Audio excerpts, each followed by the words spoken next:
vous aimez les huiles essentielles. Vous avez suivi un petit cours d'aromathérapie où vous les avez testés en autodidacte. Eh bien, aujourd'hui, je vais vous donner quelques petits conseils. Je m'appelle Marie-France Pierre et je suis aromathérapeute à Liège depuis 1993 pour nos amis français. Alors, vous connaissez bien tous les oranges, les citrons, vous connaissez aussi les mandarines. Eh bien, saviez-vous que lorsque vous prenez un couteau et que vous allez éplucher votre orange finement, comme je le fais ici, vous allez voir, en mettant ce petit morceau comme ceci en l'air, qu'il y a des milliers de petites poches. Ce sont des petites poches qui renferment la précieuse essence. Parce que lorsque l'on va devoir retirer cette essence, on va obtenir, si vous voulez, de l'huile essentielle qui sera extraite par expression à froid. Donc c'est une méthode de grattage qui va faire en sorte que ces milliers de petites poches vont éclater et libérer cette merveilleuse essence. Alors, plus près de nous, nous voici avec la feuille de laurier. La feuille de laurier, si on regarde, on ne voit plus ces petites poches. Elles sont tellement minuscules, infiniment petites. Alors là, on aura, pour les extraire, on aura recours à ce qu'on appelle la distillation à la vapeur. Donc, on va prendre un alambic. Dans cet alambic, on va disposer toute la matière végétale. Par le bas, on va envoyer de la vapeur qui va donc traverser le végétal pour faire exploser la minuscule et fine membrane qui renferme l'huile essentielle, qui va alors être transportée dans le col de cygne, qui va permettre à la vapeur et à l'huile essentielle de se mettre dans ce deuxième alambic parce qu'il va transformer la vapeur d'eau en liquide. Et ce liquide va redescendre dans l'essentiel et là, il y aura la séparation. Comme les huiles essentielles sont beaucoup plus légères que l'eau, on va les trouver au-dessus de l'eau et l'eau, on va la trouver en dessous. Cependant, il y a quelques exceptions, comme par exemple le clou de girofle. La densité du clou de girofle étant supérieure à l'eau, on trouvera alors le clou de girofle en dessous et l'eau tout au-dessus. Alors revenons à notre feuille de laurier. Eh bien, saviez-vous que la feuille de laurier peut servir vraiment de répulsif contre les mites? Et oui, c'est un petit truc que m'a donné mon amie Fatima. Elle me dit, au Maroc, ma mère a toujours mis des feuilles de laurier dans ses armoires et nous n'avons jamais de mites. Alors nous, qu'est-ce qu'on peut aussi faire avec les feuilles de laurier? On peut les faire brûler, en faire de la fumigation et ainsi nettoyer nos pièces de toutes ces mauvaises ondes, de tous ces miasmes qui s'y trouvent. Revenons-en à nos oranges. Vous allez souvent entendre huile essentielle d'orange ou encore essence d'orange, mais ça va dépendre avec qui vous discutez. Moi, dans le sud de la France, j'entends souvent essence d'orange.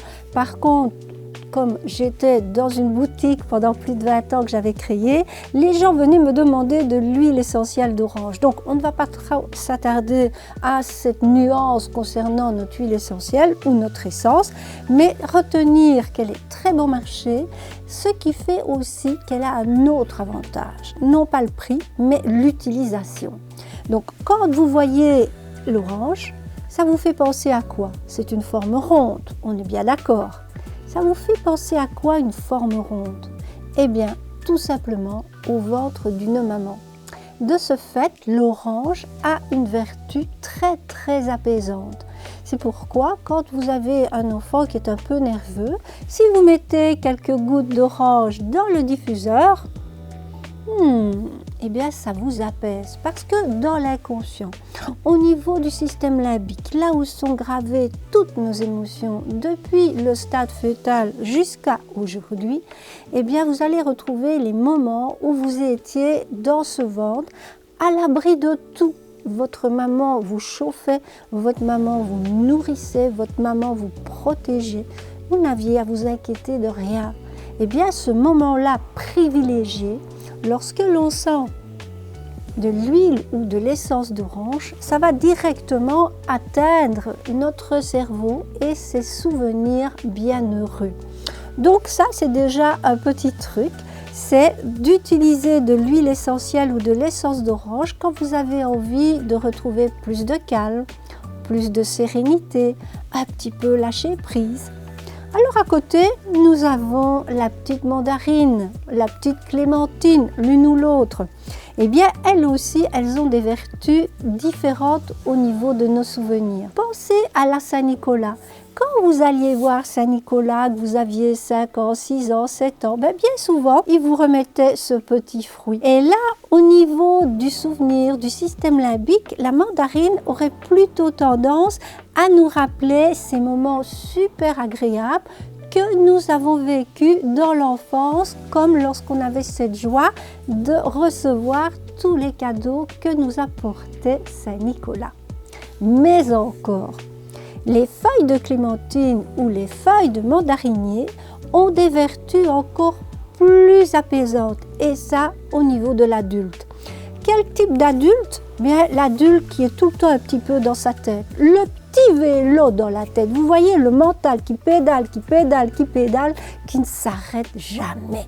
Eh bien, à ce moment-là, ce serait plutôt le conseil que je donnais à toutes mes clientes, à tous mes élèves, c'est de mettre dans le diffuseur un petit peu d'huile essentielle de petit grès. On appelle ça le petit grès clémentinier, le petit grès mandarinier, parce qu'encore une fois, si on passe son doigt ou qu'on regarde au microscope, qu'est-ce qui va se passer? On va retrouver ces infimes petites poches qui vont laisser bien évidemment s'échapper à la vapeur d'eau, donc distillation à la vapeur, ces petites huiles essentielles qui sont renfermées là. Tandis que je vous rappelle, le fruit, donc le zeste, lui, ce sera de l'expression à froid. Donc, petit récapitulatif dans notre diffuseur. Si on veut quelque part retrouver la sérénité telle qu'on l'a vécue dans le ventre de maman, on met ceci, l'orange, le zeste d'orange. Si par exemple on veut se replonger dans les souvenirs d'enfance de Saint-Nicolas, on mettra le zeste de clémentinier ou de mandarinier. Et si on est un adulte tout le temps avec le on, impossible d'avoir le off, on le trouve ici. Ce sera la petite feuille, donc qu'on appelle souvent petit grès à cause de cette petite poche. Qu'est-ce que je fais? Tout simplement, je suis en train non pas de mettre de l'huile essentielle dans le bain de bébé, mais de l'hydrolat. Donc, qu'est-ce qu'un hydrolat? L'hydrolat, c'est l'eau de la distillation. Donc, lorsque l'on a envoyé la vapeur d'eau dans l'alambic pour, rappelez-vous, faire péter les petites poches qui contiennent l'huile essentielle, nous avons eu après, dans l'essentiel, donc le 3e bac, la séparation entre l'huile essentielle et l'eau. Eh bien, cette eau, on ne la jette pas, on la met en bouteille et puis on peut l'utiliser. Cependant, c'est beaucoup plus fragile au niveau conservation qu'une huile essentielle. Donc, l'hydrolat que je viens de mettre dans le bain de bébé, c'est simplement pour le détendre. Donc, je n'ai pas mis d'huile essentielle. Et si j'avais mis de l'huile essentielle dans le bain, ce que nous verrons bien évidemment dans la formation, eh bien, on l'aurait dilué. Jamais de l'huile essentielle pure dans le bain. Surtout pas de l'orange. Ça va quelque part vous donner un genre de petite irritation. Donc pour bébé, l'idéal est de mettre de l'hydrolat de feuilles d'oranger bigaradier, ce qu'on appelle de l'hydrolat de petit grès bigarade. Et là, vous mettez 1 à 2 cuillères à soupe, ce qui donnera à votre bébé une nuit nettement plus rééquilibrante. Donc bébé aura vraiment un sommeil plus profond et ne va pas pleurer parce qu'il a besoin du contact de sa maman. Il sera apaisé simplement par 1 à 2 cuillères à soupe d'hydrolat de petit grès dans son bain. Nous venons de voir qu'il est préférable d'utiliser l'hydrolat pour les petits-enfants plutôt que les huiles essentielles diluées. Donc, nous arrivons à un chapitre très intéressant dans notre formation, celui réservé justement aux précautions d'emploi. Nous aurons 2 petites vidéos avec au moins 20 points importants que vous devez absolument connaître pour éviter tout problème, que ce soit par la voie interne, par la voie externe, en inhalation, tout est mis. Donc ça, c'est vraiment important avant de commencer l'utilisation des huiles essentielles, de passer par cette petite théorie. Pensez que cette petite théorie, je l'ai explorée sur moi. Pendant des années, j'ai bu les huiles essentielles, quelques gouttes, pas un litre. Qu'est-ce que j'ai fait d'autre? Je les ai toutes utilisées en bain. Je me suis enfermée dans une pièce pour voir pendant des heures ce que faisait l'huile essentielle sur mon esprit lorsque j'utilisais le diffuseur. Je les ai utilisées pendant des années, non seulement sur moi, mais dans mes cours de massage. J'ai utilisé les huiles essentielles vraiment jusqu'au niveau énergétique. Pourquoi? Parce que grâce aux huiles essentielles, on peut aussi remonter le temps. C'est-à-dire, lorsqu'on a des mémoires qui sont bloquées et qui, quelque part dans notre vie, nous donnent quelque chose qui n'est pas harmonieux et qui se répète, mais bien souvent, c'est une émotion traumatisante. Je vais vous donner un exemple tout simple. Si par exemple, chaque fois qu'on me fait sentir une huile essentielle de lavande, je commence à avoir des palpitations, je commence à sentir que mes nerfs se resserrent, eh bien, il se peut que cette huile essentielle de lavande soit liée à une émotion passée que vous n'avez pas encore traversée et qui vous replonge dans une situation inconfortable. Qu'est-ce que va enregistrer le corps? Non seulement le trauma que le corps a subi au niveau de l'agression, mais également tout son environnement et surtout l'environnement olfactif. Donc c'est pour ça que quand on n'aime pas une odeur, il y a toujours une raison. Et grâce aux huiles essentielles, on peut bien évidemment faire un travail qu'on appelle l'olfactothérapie, que je pratique depuis de très très nombreuses années, et découvrir où exactement se trouve ce trauma. Est-ce un trauma qui a lieu dans cette vie-ci? Est-ce qu'il a eu lieu dans la petite enfance? Ou peut-être cette odeur va me replonger dans quelque chose de plus lointain, comme quelque chose de karmique, donc une ancienne mémoire. Donc c'est pour vous dire que les huiles essentielles, ça peut aller très loin. Et c'est toute cette expérience que je vous livre dans mes vidéos de formation. C'est d'abord apprendre à les utiliser de manière simple. Puis après, si vous faites du travail de développement personnel, vous pouvez aller jusque-là. Donc, maintenant que vous avez déjà vu quelques petites utilisations comme le bain du bébé et en arriver vraiment à un niveau beaucoup plus haut au niveau des expériences telles que les régressions grâce aux huiles essentielles, vous allez devoir commencer par le B.A.B.A. Et le B.A.B.A. que je vais vous proposer, c'est une trentaine d'années d'expérience. Donc c'est vraiment pendant 30 années, non seulement toutes les expériences que j'ai relatées sur ma personne, mais aussi tout ce que j'ai pu observer autant par 2 décennies, 3 décennies où j'ai servi des clientes pour les huiles essentielles, pour les maux au quotidien, que toutes les élèves qui sont venus à moi dans tous mes cours où on a pu discuter, trouver des solutions et dans les débriefings, voir que ça marchait. C'est là que je veux vous amener, à trouver une solution pour que vous soyez vous-même votre propre guérisseur. Quelque chose qui va vraiment vous intéresser, ce sont les différentes utilisations. On en a déjà vu une ou deux, mais vous aurez aussi toutes les huiles essentielles à utiliser au niveau du massage. Et ça va être quelque chose de vraiment important, tant pour éviter des effets secondaires que pour vous donner ce qu'on appelle une rémanence. Quand vous allez être massé aux huiles essentielles, il existe la rémanence. La rémanence, c'est la prolongation de la sensation de bien-être dans le temps. Donc les huiles essentielles peuvent être utilisées dans l'huile végétale, aux bonnes doses. On verra aussi comment on va utiliser la plupart de ces huiles essentielles en massage. Et ça vous donnera non seulement cet effet de rémanence, mais si par exemple l'hiver vous avez un rhume, vous prendrez plutôt une huile essentielle antivirale ou anti-infectieuse. Si par exemple vous êtes fatigué, vous prendrez une huile essentielle qui va vous rebooster, vous redynamiser. Au contraire, vous êtes speed, on va prendre une huile relaxante. Cette manière de les utiliser, on la développera dans une des vidéos de la formation. Alors, Nestor nous a rejoint.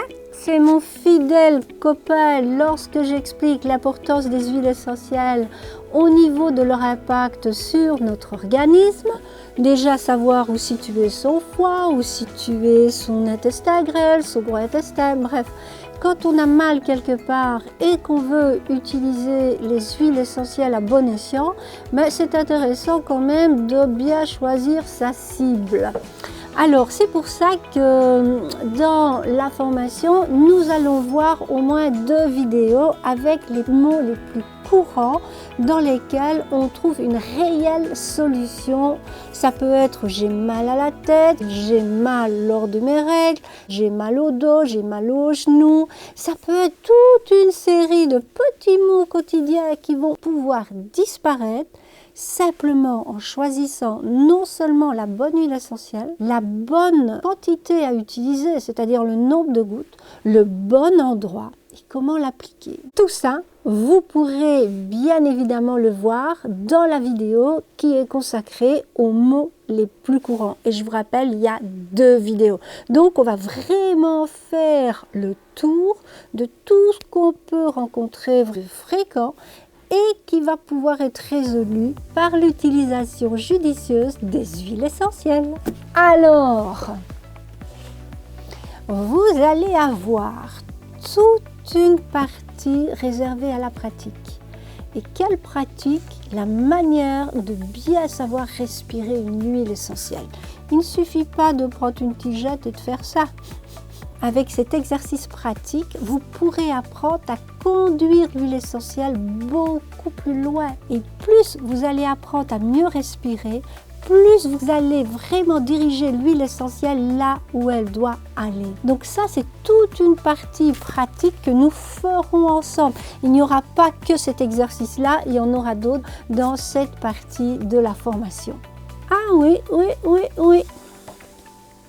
La partie qui va très certainement vous intéresser, ce sera la bibliographie. Parce que croyez-moi, depuis le début des années 90, il y a des livres exceptionnels, très différents de par leur thématique, mais des livres qui vont permettre de vous enrichir dans vos pratiques. Et ça, c'est vraiment quelque chose que nous aborderons en détail dans la vidéo qui sera réservée à la bibliographie. Je me réjouis de vous les présenter. Vous serez accompagné d'un super syllabus. C'est un syllabus que j'ai conçu en partie avec ma formation Aroma 1, mais j'ai remplacé la chimie par tous des petits trucs plus pratiques pour vous. Donc, tout au long de cette formation, vous allez être invité à lire ce syllabus parce qu'il complète la formation. Mais vous avez aussi un e-book. Oui, je vous offre l'e-book sur l'alimentation et les 7 jus.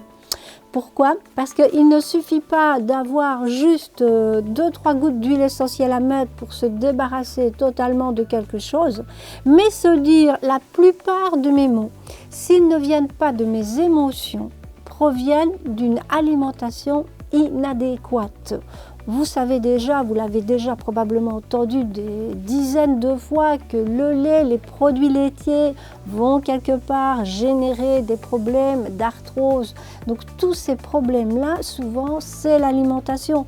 On verra ainsi qu'il y a des grands ennemis comme le café. Donc le café aussi va générer pas mal d'inflammation dans le corps. Donc c'est pourquoi l'e-book qui vous est offert sur l'alimentation et les 7 jus, les 7 jus c'est à faire en été, c'est un petit détox mais en même temps un reminéralisant. Donc ça va vraiment bien compléter, je dis, l'optique que vous avez de devenir votre propre guérisseur. Saviez-vous qu'il y a eu 2 Philippe qui ont vraiment marqué mon cheminement aromatique? Pas mon cheminement amoureux, mon cheminement aromatique. Le premier Philippe, c'est Philippe Maillot-Bio. Donc lui, j'ai eu l'occasion d'écrire sur son expertise parce que je la trouvais vraiment extraordinaire. Et puis, chemin faisant, on s'est rencontrés, on est devenus amis et il m'a accordé bien évidemment une petite interview. Et cette petite interview, vous l'aurez également dans la formation. il va vous partager sa manière de voir les huiles essentielles. Mais au moins, vous allez le découvrir.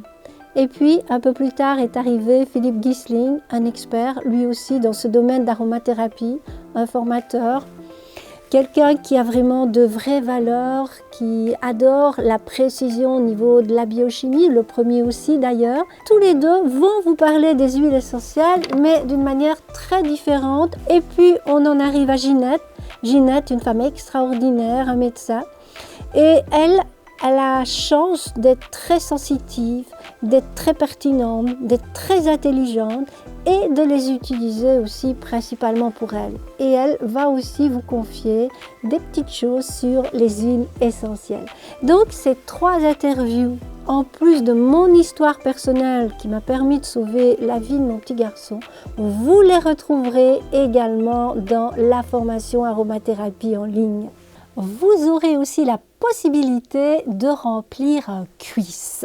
Alors, qu'est-ce que c'est qu'un quiz? C'est simplement un questionnaire qui, quelque part, vous permettra de réviser toute une partie de la formation et en même temps de noter toutes les questions auxquelles vous souhaiteriez obtenir une réponse.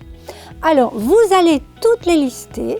Et lorsque nous aurons le coaching collectif, si vous êtes plusieurs à la même date à acheter la formation, ou si vous êtes seul à acheter la formation à ce moment-là, eh bien alors là, vous aurez le coaching individuel d'1 heure. Donc en collectif, c'est 2 heures, en individuel, c'est 1 heure. Et pendant ce moment où on va être vraiment par Zoom, de tête à tête, de visage à visage, d'humain à humain, vous aurez l'occasion vraiment de me poser toutes vos questions. J'y répondrai avec grand plaisir, rassurez-vous. Et ensuite, nous terminerons par un petit bilan de ce que cette formation vous a apporté et vous recevrez un certificat de participation. Voilà tout le programme que je peux vous proposer. Un petit bonus dans cette vidéo. Ce petit bonus, il va concerner la reine de toutes les huiles essentielles. C'est l'huile essentielle de rose. C'est la rose qui a la plus haute fréquence vibratoire. Donc si on mesure en Hertz toutes les huiles essentielles, c'est celle-ci, le top du top. Alors, l'huile essentielle de rose, quelque part, elle est reliée à la planète Vénus, à la planète de l'amour inconditionnel. L'amour, celui qui se trouve dans votre cœur, qui va s'ouvrir aux autres. Donc, cette huile essentielle est très particulière. Selon la fréquence dans laquelle vous êtes, si vous n'êtes pas prêt à l'accueillir, vous pourriez avoir des cauchemars, des clignotements de vos paupières, enfin des choses vraiment bizarres et anormales. Ça signifie que c'est trop tôt pour vous. Il vous faudra alors commencer par 2 autres huiles essentielles. Et c'est ainsi progressivement que vous pourrez l'apprivoiser. Donc, tout doucement, cette huile essentielle, il faut la découvrir. Il faut avoir vraiment la puissance ou la sensibilité pour pouvoir la rencontrer dans sa profondeur d'être. Non plus la voir juste comme un parfum, mais comme un être vivant, un être végétal qui quelque part va agir sur votre corps. Et tout ça, cet apprivoisement de cette huile va vous permettre de monter en fréquence. Si bien qu'à un moment donné, les huiles essentielles, vous pourrez les utiliser sur le corps énergétique, sur les points d'acupuncture, sur les chakras. Mais tout ça, vous ne le faites pas maintenant. Vous devez d'abord progressivement bien maîtriser le b.a.-ba des huiles essentielles, tout ce qui est contenu dans la formation. Voilà, je vous laisse sur ce petit bonus. Je vous retrouve très vite dans la formation et je vous dis doum doum!